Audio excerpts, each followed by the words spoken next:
I am a big fan of telling my story not only through words, but also through photos. In this process video, I'm going to share with you a project that I completed a few weeks ago that was hosted by Allie Edwards called Pieces of Us. Stay tuned. Welcome back to the Victoria Marie YouTube channel, where I feature all things scrapbooking and craft related. If you're new to this channel, make sure you hit the subscribe button when you do click the bell indicator. That way you'll know each and every time a new video is posted to this channel. Today I have a very fun project that I want to share with you. In fact, I completed this project a few weeks ago. It's called Pieces of Us, a self-portrait adventure. This was hosted by Allie Edwards, who's been in the scrapbooking industry for a very long time and is known for her storytelling and documenting prowess, in my opinion. She hosted an impromptu challenge on Instagram several weeks ago called Pieces of Us, and the idea is that each day you would have a daily prompt that corresponded with a photo journaling activity. So day 1, we had to take a picture of our feet. Day 2 was hands. Day 3 was called face forward. Day 4 is eyes closed. Day 5 was half face, or take a picture of half of your face. Day 6 was full body, and day 7 was reflection, where you took a photo where you could see your reflection in some way. So what I wanted to do at the end of this journey was I wanted to create a project that sort of summarized all of these prompts. What I wanted to create was a very simple and clean layout with lots of journaling. So as I was talking, I was showing you some of the elements that I'm using for this project. I have some pattern paper left over from a Becky Higgins pattern paper pack that I've had for a very long time. I decided to also use some white cardstock because I'm going to do a little bit of stamping. Now I trimmed the white cardstock down about a ½ inch on either side, on both sides, or all 4 sides I should say. Then I had some strip of pattern paper left over that I just cut down. I have one that's at the diagonal and then 2 straight strips. I thought I was going to take this green one and position it to the left side of the photo, but I'm actually not going to do that. Next up, I wanted to have my journaling pop in a pretty dramatic way. So because there were 7 days in this particular project, I wanted to number each of my journaling prompts numbers 1 through 7, and I'm using this Jane Alpha from Ellie Studio. At the time of me recording this video, this stamp set is sold out. So if you're interested in it, I recommend that you go to the Ellie Studio website and just check back every now and then, and also sign up for email notifications. That way when they add new things to the shop, you'll be notified. So the idea is I'm going to number and list all of my journaling, and I did all of the journaling before I actually sat down to put the layout together, and I cut the journaling into blocks. So I'm going to go ahead and put each of these little typed journaling blocks next to the numbers. Now I could have typed this and reformatted my page and just printed it out, but I wasn't quite sure how the stamps would lay on the page, so I decided to go ahead and stamp out all that journaling, and I absolutely love it. Now each prompt you were to take a photo, and then of course you can put words with that if you want to, and it's basically getting you to document more about yourself through photo journaling and through words.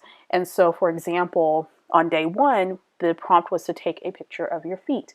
And so my journaling partially says, "These feet have walked many a mile. They have carried me through some of the toughest moments in my life.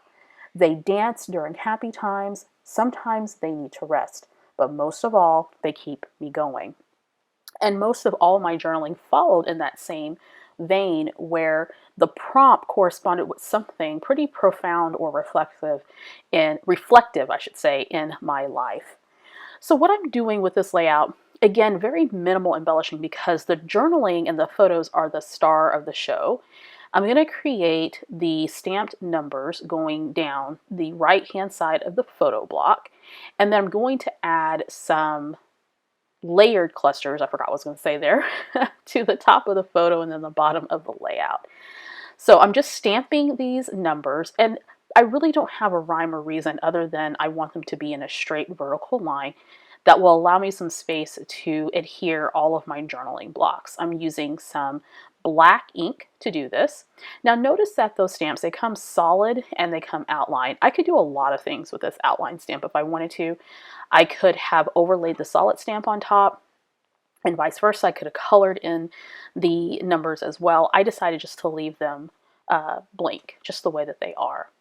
Now the photo, you may be asking, how did I get my photo to come out like that? Well, I use an online website called PicMonkey, and they have a collage option there, actually several collage options.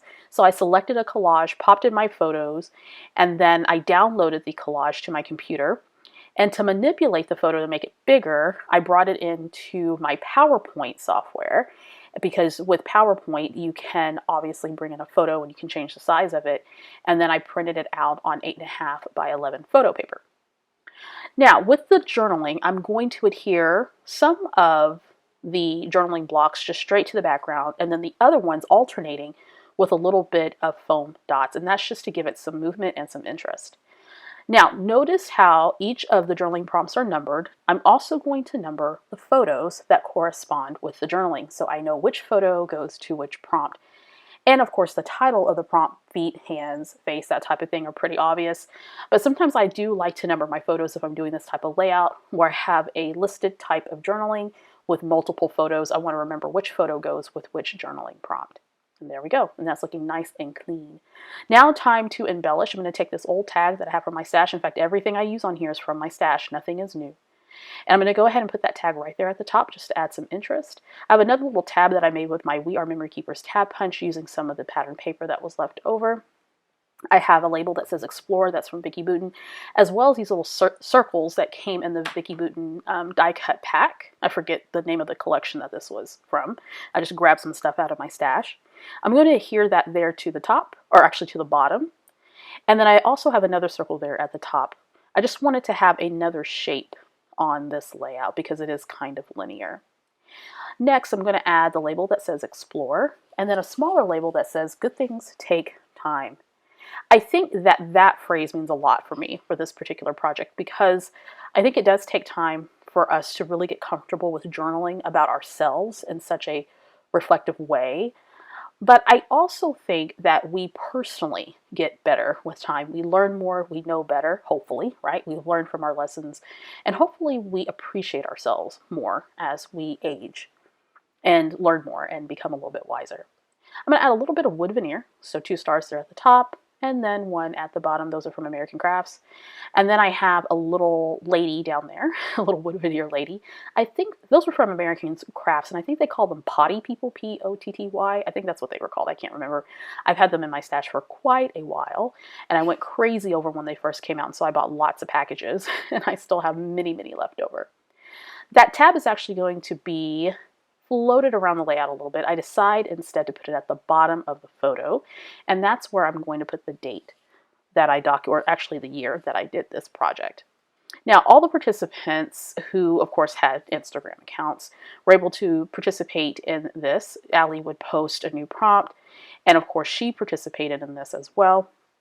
And then we all shared our photos through the hashtag pieces of us, or AE pieces of us, or something like that. And it was fun being able to see other people's interpretation of the prompts and how deep they went with their own storytelling journey. So here we go, a beautiful 12 by 12 layout, a layout about a project, or really finishing up a project that is really a self-portrait adventure as it's titled, but it really slowed me down to really write down where I'm at, my perspective, how I feel about myself right now. I love these types of projects, and I think Allie Edwards is a pro at not only coming up with projects like this and materials to support it, but also encouraging scrapbookers to tell their stories not only through words, but through photos as well. To see still photos of this project, make sure you head on over to the Victoria Marie blog, and before you go, be sure to subscribe to the Victoria Marie YouTube channel. Click the bell indicator when you do, that way you'll know each and every time a new video is posted to this channel. I'll see you next time.